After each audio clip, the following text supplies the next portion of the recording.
If you tune in, say hi or something this way, I know you're there.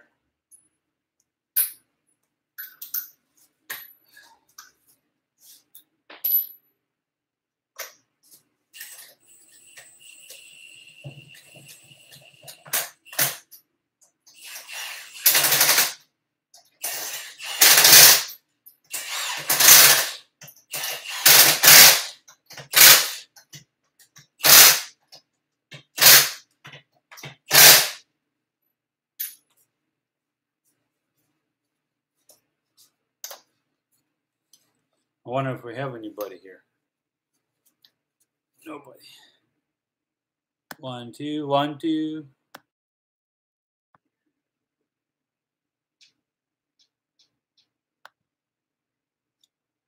Oh.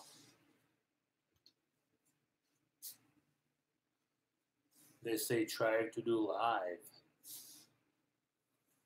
We need to shut that garage down.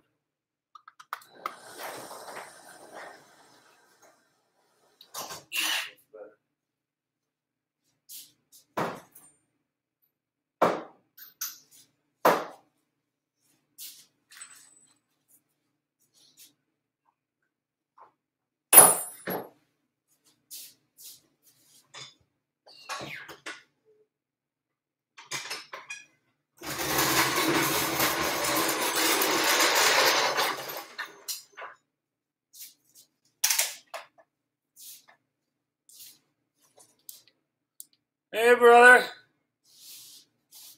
Look at that. We got a viewer or two. Christopher. Thank you. Life has been interesting to say the least. Been busy, I guess, and working on various projects. And it's Friday afternoon.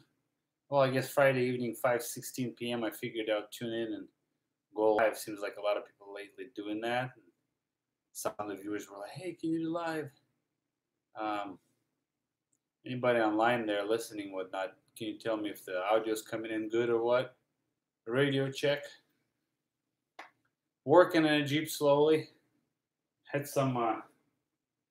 tried something on a steering column connection and had to redo it because it didn't work out too well. So let everybody tune in, and this is a Q&A, so just type in your question, and if you need to go, you can go because I'll answer it, and you can rewatch it later if you would like.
There you go. I want to learn Russian so bad. My wife thinks I'm crazy. I want to be able to understand you and speak it myself. So would you say it was a hard one to learn or what? I don't know, buddy. I never learned it as a second language. It was my first language since I was born in Russia. Any mods to the Jeeps or Snowcat? Sound works. You should get a mic set up for better audio. I'll try my best. I haven't been really doing much of lives, so if I do live, I just go off the MacBook here that I'm using. The cat is home. If you guys would like, let me know. I can maybe walk out there. I think my Wi-Fi should be able to catch it fairly well to get it. Or we could try. I wonder if I could also add a live on YouTube to go off of my phone, because this way it'll get a better camera, right, and better audio possibly. So, but I don't think I'm gonna be able to do like a dual camera setup thing. But anyways, I'll work on the mic. I need to figure out some kind of a mic setup to work with something like this similar setup. New mods to the Jeep. I did the bumper. So it used to be just square piece like this here. Let me get some new lights.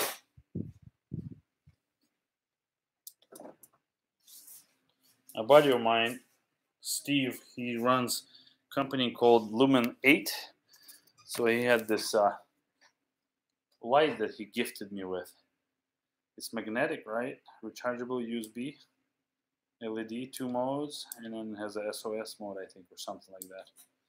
So, but here you can see better where I added on the extra piece. And then I added the tube for the light bar. Oxbeam sent me this light for review, so I figured I'd give it a try and put it on there. And then I also cut a line out in the bumper that I originally had just flat out. Toe on a driver. I think what you're going to be seeing is Lebowski there talking about toe alignment. So what's happening is it's camera angle fooling you. I think that'll be the right way to put it. So that, and then I did sliders. So onto the factory Rubicon slider, I added on the tube since I bought the tubing bender. And the tubing bender, I've been lately buying a bunch of different tools online or Craigslist or so. Rogue Fab. Anybody's looking for a tubing bender, I highly recommend this one. It comes with a, well, you can get, I think, 180 or 90 degree dies, but most common one and very useful here would be the 360. And those are the ones I've gotten. I've gotten 3 of them. I got one for inch and 3/4, 1 inch round and 1 inch square to do roof rack and whatnot for the cat and for other projects. But this is 1 inch and 3/4. Let me slide my hand in there, and it's completely round. This die, I'm spinning it right now as we're talking. Keep in mind, I'm just trying to pile all this junk up in my, I don't know if you want to call it junk, I guess, but tools in my home garage. Anybody from Pacific Northwest, they'll know that it's been kind of a heat wave out here. It's been hot, so I'm trying to stay hydrated. But in any case, got some new tools in the garage so I can start working. And Cat's home now. Sherp. So I had a long conversation with a couple of guys that own one and actual kind of a dealer, if you want to call them. And I don't think Sherp is really right for my application. So there's the cat. So this is late 1940s, early 1950s prototype. These are called Frandes. France and Divine, I believe, the last names of the 2 engineers. They worked for Utah University of Agriculture or something like that, right? So don't mind these stickers, Timberland Lodge, Mount Hood, Oregon, and the sticker on the back. That's from the previous owner. They try to fool people. That's a Tucker Snowcat. The previous owner, if anybody will watch my videos enough, they might know who I'm talking about. It's a lady who likes Tuckers. So that's who bought it from the guy who built it or started building it. His name was Bill Guthrie. He was one of the main snowcat probably gurus. I'm not gonna go wrong by saying the name. So Bill was the one who started this cat. It's been pretty much restored ground up with a lot of new detail to it. The motor, drivetrain, all the stuff has been redone. And Bill was the guy that I bought my first snowcat from. So anybody remembers the 1402 Imp that I did, the first orange machine? So I'll show you the inside. I mean, there's not much in there, but it's there, right?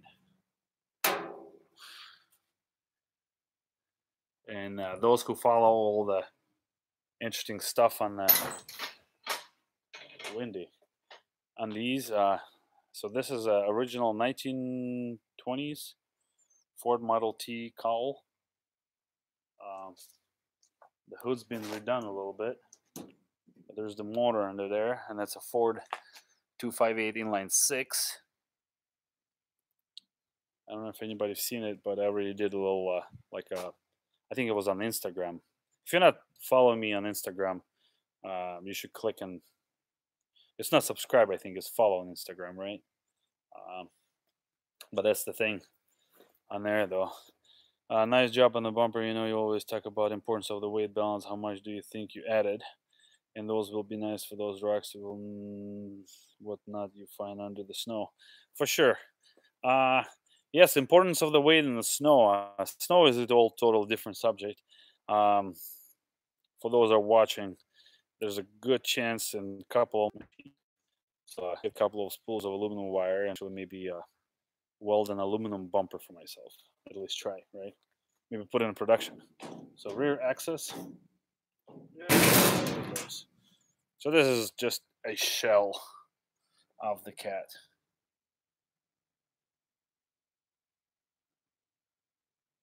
You got a Russian DET. Oh man, that's too much work. Here's the other side of it. So these front E's, the funny part is this is a Model E. I believe this is the last one they made before they went into a totally different model cats. This is a probably easiest to say would be a grandpa, right? So like if you're talking about generations, right? This is a grandpa of a Thiokol brand. From this body style, from this whole concept, that's where the Thiokol cat was born. Looks fairly light. If you're talking about the bumper, yeah, fairly light. This cat is light. I believe it's right under 2,000 pounds right now.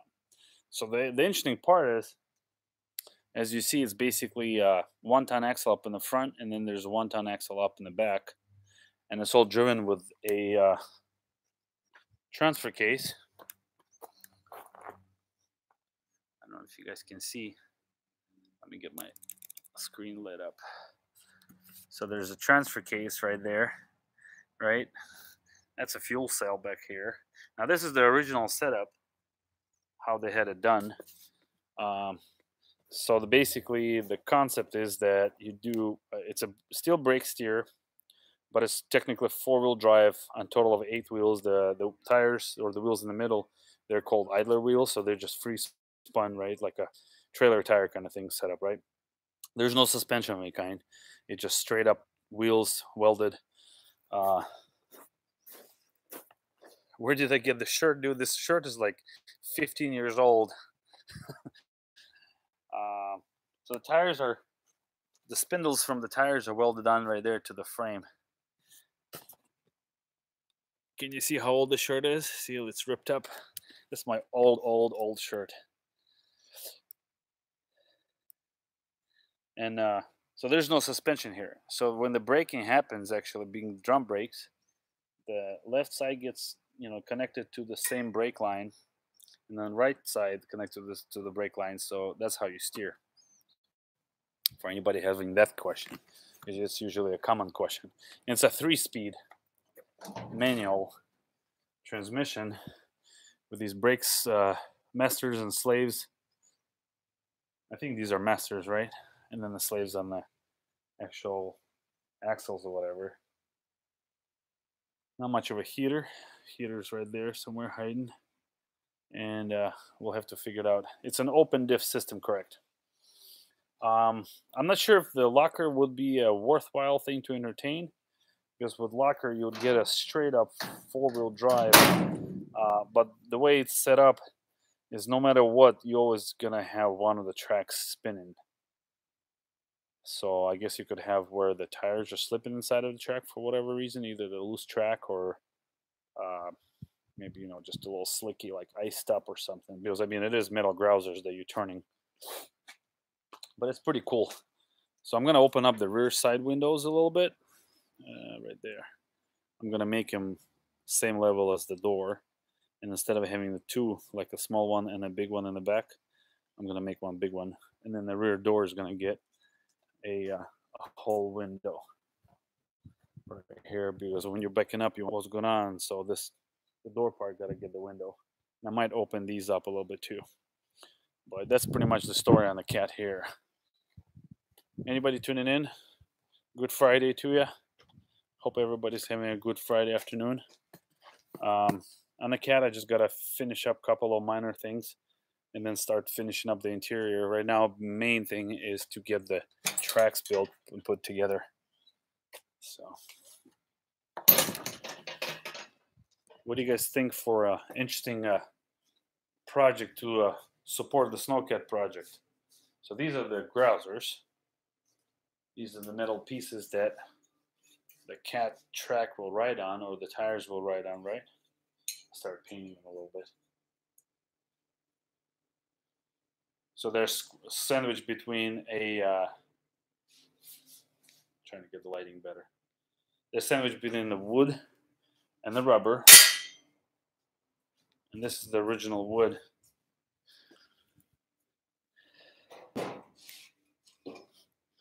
You have a 1942 Dodge Carryall at the camp in New Hampshire. Yeah, that's interesting. Anything that's 1940s is definitely going to be interesting. Chains on all four wheels. Well, then the tires will not be able to get through the track. So this is the original piece of the wood that's part of the grouser. So I don't know if I need to explain, but I guess I could try to do my best to explain how the grousers work. So anybody watching, this would be a good idea to watch, because this is a Snowcat kind of topic. So as you look at the table, right? So the profile of the lower part is going to be like this. So this is just a part of the wooden piece. And between this two here is sandwiched the belt track, which connects all these together around the circumference of the track or around the actual wheels, whatever. So and then on the bottom here, this is about 1 inch wide here. You get a flat bar, 1 inch flat bar that's about 3/16 with about 8 to 10 bolts that are be connecting each of the belt for the track to put together. So anybody tuning in, welcome. Feel free to ask any questions while I'm live or whatever. I'm going on 19 minutes. I wasn't sure how long I'm going to do this for. I figured it's Friday night. I had a little time here to do this. You guys been watching. Some guys have been asking about upcoming trips. Upcoming one I have is September. We'll be in Colorado for about, well, the whole trip will be 10 days, but we're going to be going Colorado, Oregon, through Utah, through Moab, into Colorado. We're going to hit basically Ori, Telluride, Silverton area, Black Bear Pass, Imogen Pass, and all those passes.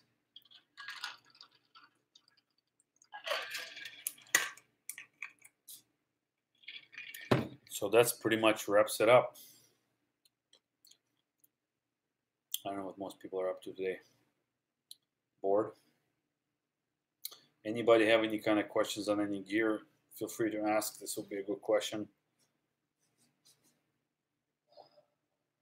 I need to clean out my air filter, so that's what I'm gonna do right now. I gotta open up the hood and clean out the air filter after I'm gonna be putting together a video from Gambler 500. Anybody watch or follows the Gambler 500 movement or whatever? It's kind of an interesting thing, but I got to attend it this year here in Oregon. Hopefully everybody can hear me all well. Lubovsky, so you're in New Hampshire, I guess, right? Yeah. How often do you change the engine oil? Are you talking about the cat, or you're talking about the Maryland? You talking about the Cat, or you talking about, or is it MA in Massachusetts? On the Jeep? It's synthetic, so I run 7,000 miles roughly. I mean, right now with synthetic oils, they say you can go up to like what 15,000 miles, 10 to 15. I try to stay 5 to 7. It's my vehicle, and uh, in the winter I'll go probably down to 3,000 miles, and that's the reason because I'm running a lot more, and I'm pushing a lot more. I don't really. I watch the temperature so I don't get it hot, where I don't over. I try not to overheat the engine, obviously, but engine ends up running so much more because it's almost like you never shut it off when it's cold, right? So it's kind of a normal, doable thing, whatever.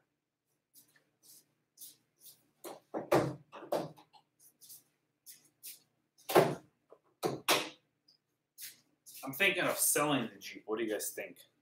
Build another one? Is it time to sell it or what? I thought with all the slow driving, you would cut it in half. Cut in half, meaning you're talking about I would even change it lower or even higher. Slow driving, as in from 10 to 5, like 5 to 7 instead of 10 to 15, or even more than 10, or even more than you're talking about like 3,000 miles worth of changes.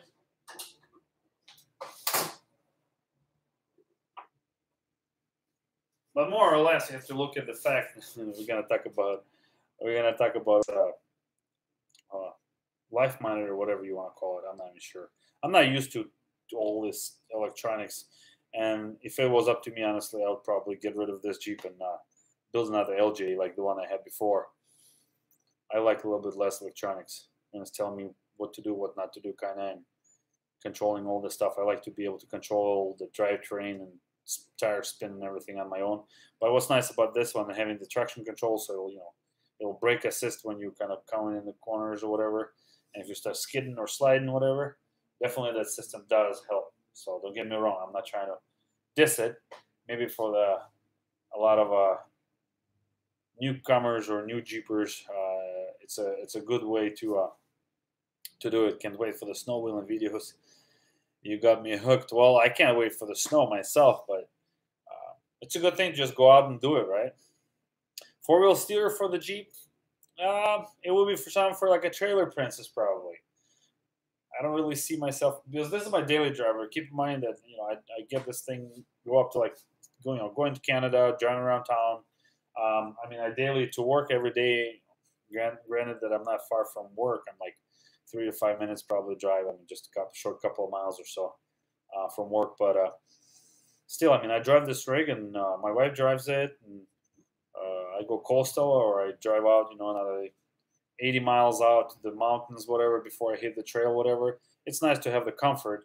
And this thing being on 37s, it does drive nice. I'm going to say it drives just as good as stock or even better. Anybody who has driven my Jeeps, I think they'll agree with that too. I try to make sure that all the components, when I put it together, being this not just a bolt-on kit, whatever, this was a well-done custom build. Anybody interested, you could see it. All right, here's Kevin. Kevin, how you doing? So it's it just drives smooth, and steering. The way I look at it is this: if you can steer with your knee when you're driving, I think you got the right setup. I'm just trying to screen through some of the comments if I missed anybody's question or anything. So, alrighty, Kevin, I'm home today, so bring over the bumper if you want. We can start looking at it.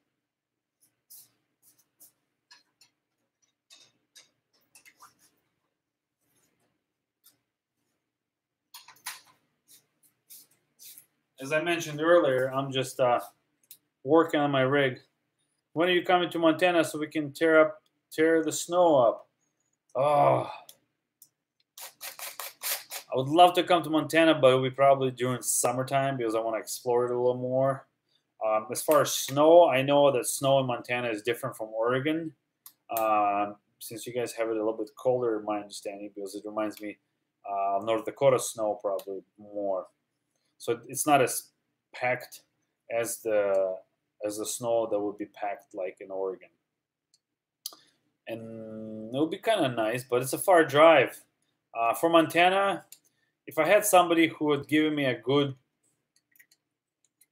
description of a good location where I could go, maybe do some ice fishing to some lake, I would consider taking the snowcat to Montana.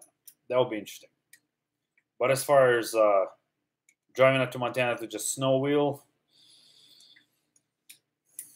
it's a long drive.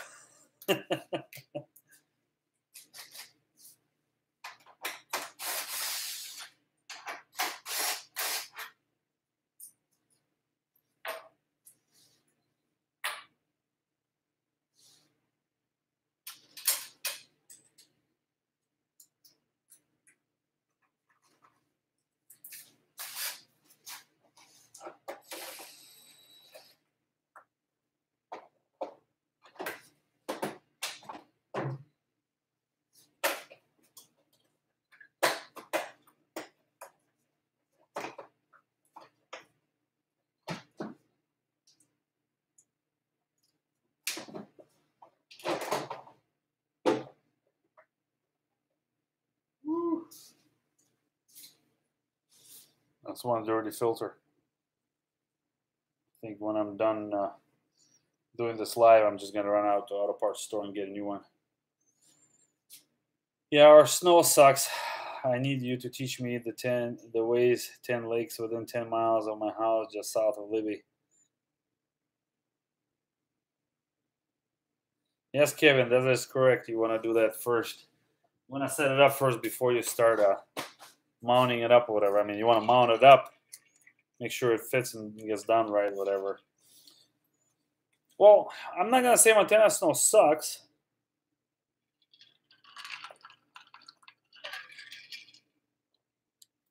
How deep are the lakes and what are we fishing in those lakes, Tell?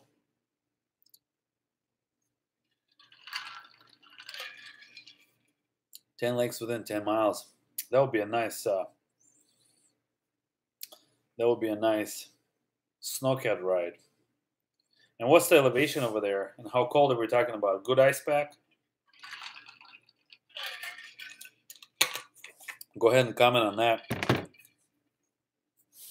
I wanted to come out to either Montana or Canada and do some ice fishing for pike. I thought that would be kind of interesting.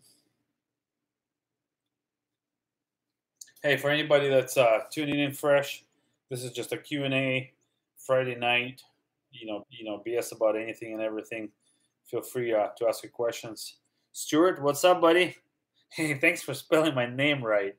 So it's Nikson when it's Nikson, but Nikson with an X. But not a lot of people get the Nikson part right. So I appreciate it very much. Hopefully everybody doing good. Hey, I'm going to throw this out. If you want a sticker, I think I have some stickers.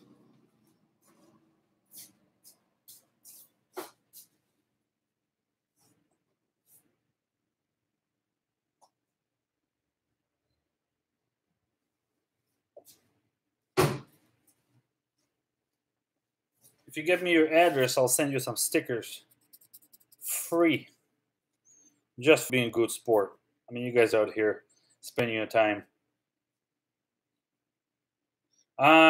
Tell, what I was talking about is how cold does it get? How good of an ice pack we're talking about. And what are we fishing there in the lakes over there by your house that you're saying that there are 10 lakes within 10 miles? So as I was mentioning again, for anybody tuning in, anybody watching this, that have not had the opportunity to get a sticker from me yet, I'll send you a couple of my stickers at no charge, just for being a good sport and tuning in today. Give me a like, give me a thumbs up, give me a subscribe, give me a follow if you have not yet. Didn't hear about the aux beam. Well, you're asking about aux beam. Aux beam was good. I can turn it on. I don't know if it's worth it, but see how that works. Look at that. So this beam pattern that I've gotten is kind of a spread out. So I could use it almost pretty much, I guess, at any time, but I don't think I want to use it during the city driving or whatever. So, but it's pretty good. Come on and check it out. I mean, overall, the light is actually looks like it's quality made. So I'm not gonna call this as a paid promotion, but the light that I got here, they sent it to me for free. I ended up actually receiving two of them from them. One of them I gave to a good buddy of mine, Vlad, on his rig, who put on a couple of days ago when he came by to visit me this week. Um, but I figure it's a nice addition to, never hurts to have an extra light here.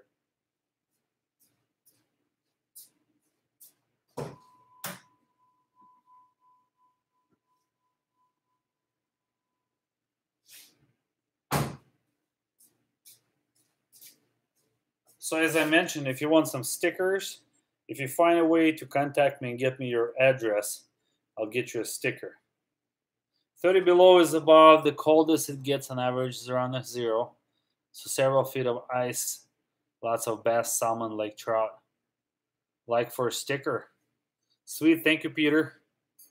Yeah, so Instagram, Bud Nikson, just like on YouTube.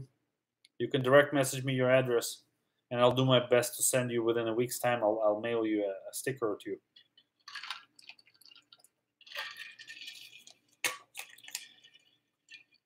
Yeah, your kids can come out and play here for a few minutes while you're here.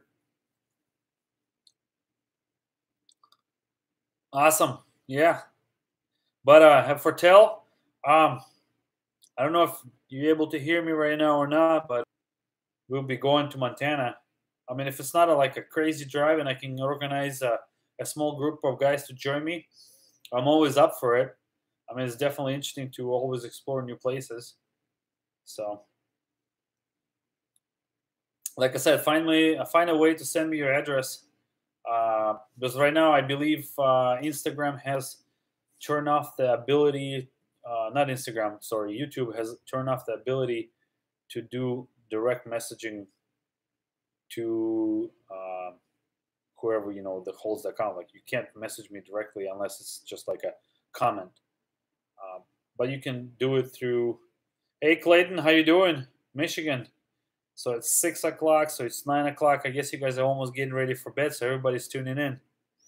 This is gonna be interesting. I'm excited. I'm gonna get comfortable on the chair. Anybody has any questions? Just ask. This is just a Q&A. I almost dropped the chair from under myself. Q&A Friday night. Hood popped up on the Jeep. I'm replacing the air filter and nothing had happened. Arkansas, pleasure. Stuart. So as I was mentioning to others, Clayton, anybody wants a sticker, if you find a way to send me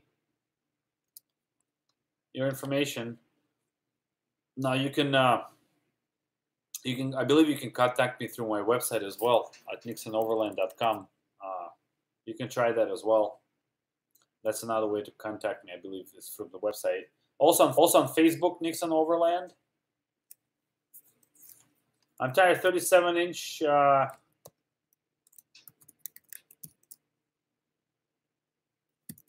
So let's see, that gonna pop up, right? And then Nikson Overland on Facebook. Or you can go Nikson Overland on Instagram as well. What tires am I running? So those are Nito Trail Grappler 3712 by 17. So far, I like them. They've taken quite a bit of beaten from all the stuff that I've done. Though they're kind of stiff on the sidewall, so for snow, they're, I'm gonna say, good, but they do not balloon. So for snow, the new thing I've picked up, people have been asking me, like, what's the perfect PSI to kind of deflate your tires in order to be able to float over snow the best, so on and so forth. So we're not going to talk about extreme numbers like 5 psi, 4 psi, 3 psi, whatever makes a difference to break trail at times. But I'll talk about like the perfect floaty conditions for your tires for snow, just to be able to get around normally, right? Now we're not talking about crazy extreme conditions. Sand as well. Is you get the hamster cheek. Just think of a hamster when it fills up its cheek with some food. You get that little floaty on the side. So if your tires look like that when you deflate them, you're probably running right about the right tire pressure. Now you do not want to deflate to the point where the rim of like the outside part of the wheel is almost hitting the rubber because it's pinching it. Um, that will be probably too much. And then you can also break bead pretty easy, unless you're running bead locks, like in my case I am. I'm gonna try to answer everybody's questions one at a time, so just hang on. What weight is the Jeep do in the winter? My FJ is 46. Thinking is about it's a bit heavy. Actually, my Jeep is about 40, 46, 4500, 45, 4600. I think I had the heaviest I've scaled while loaded. Now this is without being topped off on fuel, just gear loaded, whatnot. I think I was pushing about 4800. Now a lot of guys go a lot more. Now, no, I'm not talking. I'm sorry. I'm gonna say 5800. I'm lying. So 4600 is very light. So considering what tires you have, 4600 will be pretty good. But I think I'm pushing 58. I could be wrong. If you look through my Instagram account, I think I have a picture posted. But I don't remember. Peter had a question. What is portable air pump compressor would I recommend? I'll show you one I have. Let me open up my garage door real quick.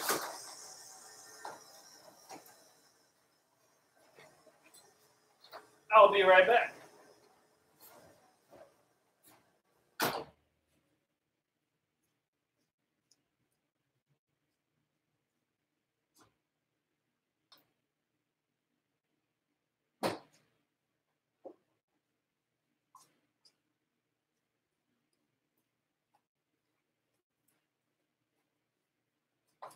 So this is, they say, the best is on the market, right?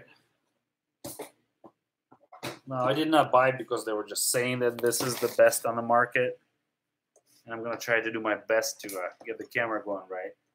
So this kit right here, this is a ARB dual compressor. So there's two compressors and the receiver. I want to say it's like 1 or 2 gallons. So as far as I know, this is the best, most compact setup on the market. And I'm talking about the compressor itself here. You can get Viair that has dual heavy duty, some trucks with like air suspensions running, whatever.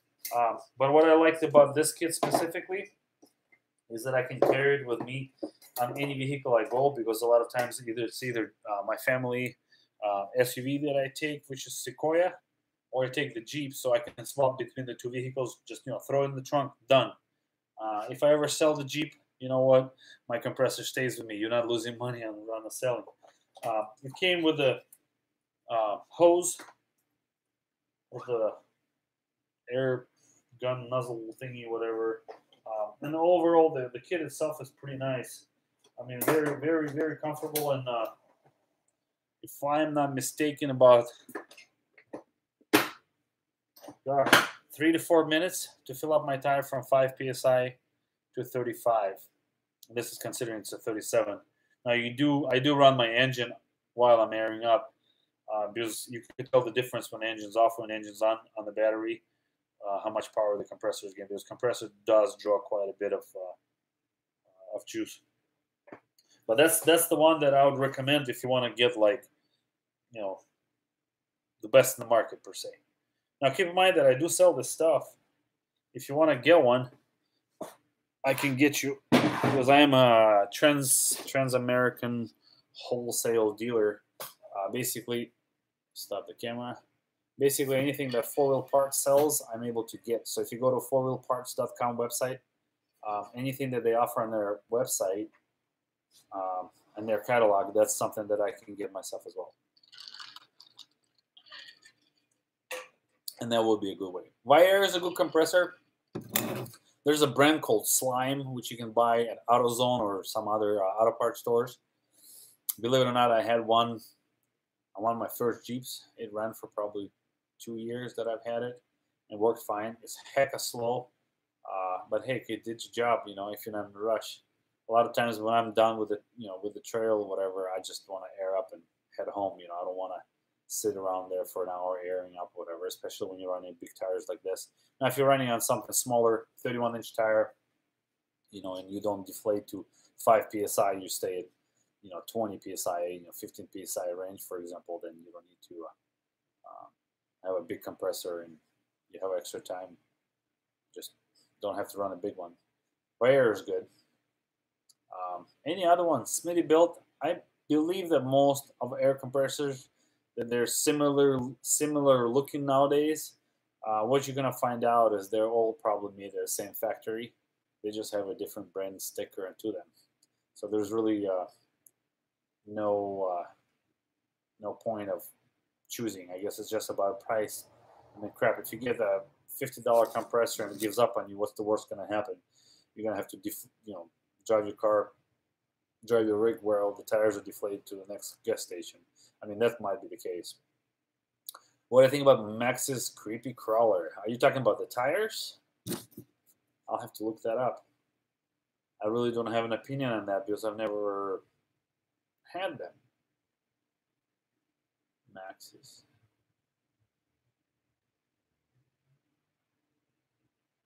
Tires. No, I apologize, but I'm not familiar with the tire. I do not know what they, what their performance is like or whatever. Oh no, my bad. I have seen these tires. I believe you're talking about this tire here, right? Seen them. And Maxxis as a brand, I've seen a lot of guys use them. It might do great, and probably would do good in the snow. So if you're talking about a tire for snow, your main concern will be is that that you have to have the softest compound and the softest sidewall. So basically, if your tire is rated like anything above D, E, so basically D, E, and above rated tires are going to have the stiffest sidewall. If you're not familiar with how the sidewall works, whatever sidewall ratings are like A, B, C, D, E, F. I believe there's F. So E and above are for trucks, for like the Ford F-350s and such, and they can be aired up to like 80 psi. Now that's simply that you don't need to run them at 80 psi when you're in town or you're doing highway driving, but 80 psi is needed when you're basically running like a fifth wheel or you're loaded heavy on your cargo or whatever. So you want to be at 80 psi. But more or less trucks, like heavy duty trucks, for example, like Ford F-350, I think the tire pressure, which is enough, like 45, 50, is plenty enough for them to run in town. But those will have the stiffer sidewall. So what I've noticed, like on these tires here, one of the reasons that somebody asked the question about how do I like them or what tires I'm running, these are D rated. I have to confirm. Yes. So they're load range D. And I'll show you since we're talking about this. Let's put it to here. So right here you can see load range D, right? So basically what's happening is this tire is so stiff. So when I air them down to say like, you can see my sequel right there. So being rated at E or D or E, the stiff wall is so stiff, the sidewall is so stiff that when you deflate it to 5, 8 psi, whatever, where you want to have that kind of a hamster cheek effect, what's actually happening is not ballooning, it's just going whoop, and it's like giving you a sharp angle. You're still getting that flotation, but the tire is so squinted, squished, whatever you want to call it. There's a rolling resistance to it, right? So even in for low, the rig is the tires are so stiff that the engine and transmission, they have to work extra to spin the tire because it has so much more rolling resistance to it. I mean, there's a lot of rubber that's been squished up at low psi, whatever. Now, when I run Beef Goodrich KM2s on my previous Jeep, they were load range C, so they were not as stiff, and they had the rig had so much easier time turning the tires out, whatever. So if you're looking for a perfect snow tire, that you want to have a good ballooning effect to it, whatnot, you want to have probably a load range C on it, and nothing higher than that. In most four-wheel drive vehicles, unless you're like really heavy expedition rig, like a full size, some kind of a pickup or something, you do not want to be doing it. Driving. Oh, Kevin, you're driving out my way? All right. We'll see you shortly, I guess. So I'm running up 46 minutes. Everybody tuning in. I don't know. Not many questions coming in. How about you guys? I don't know. Say something else. Otherwise, I'm going to be wrapping up here. I'm coming up about 50 minutes, so probably about 50 minutes. I'll shut this thing down, and I'll have the live feed up for probably maybe a week or two, and I'll probably turn it off or take it off, whatnot, and go from there. Any engine mods to the Jeep? I do not have any. I believe into stock. They made it stock. It's supposed to work in stock, so there's really no point of modifying something that's already, in my opinion, is great enough or good enough. And that's just good. I am a Tembo Test dealer. I just had delivery of my. I ordered my own lids.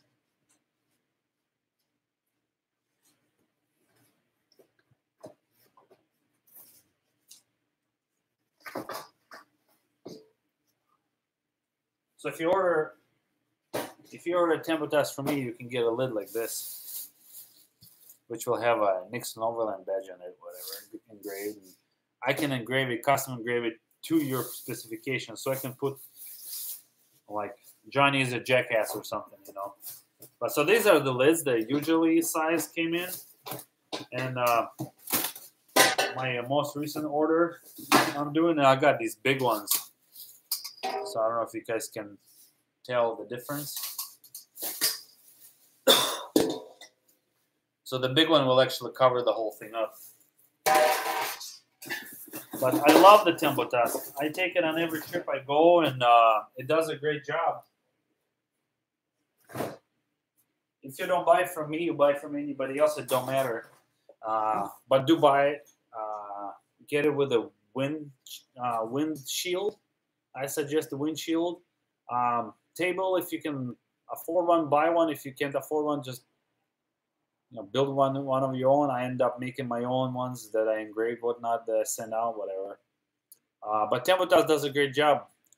Basically, that's the only grill or any cooking device, more or less, I carry around, other than some kind of a little stove that I use for heating up water or whatever.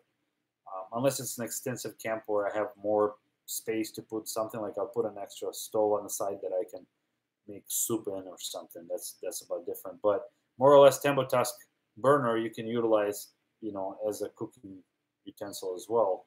So you can, and then 1 pound propane tank.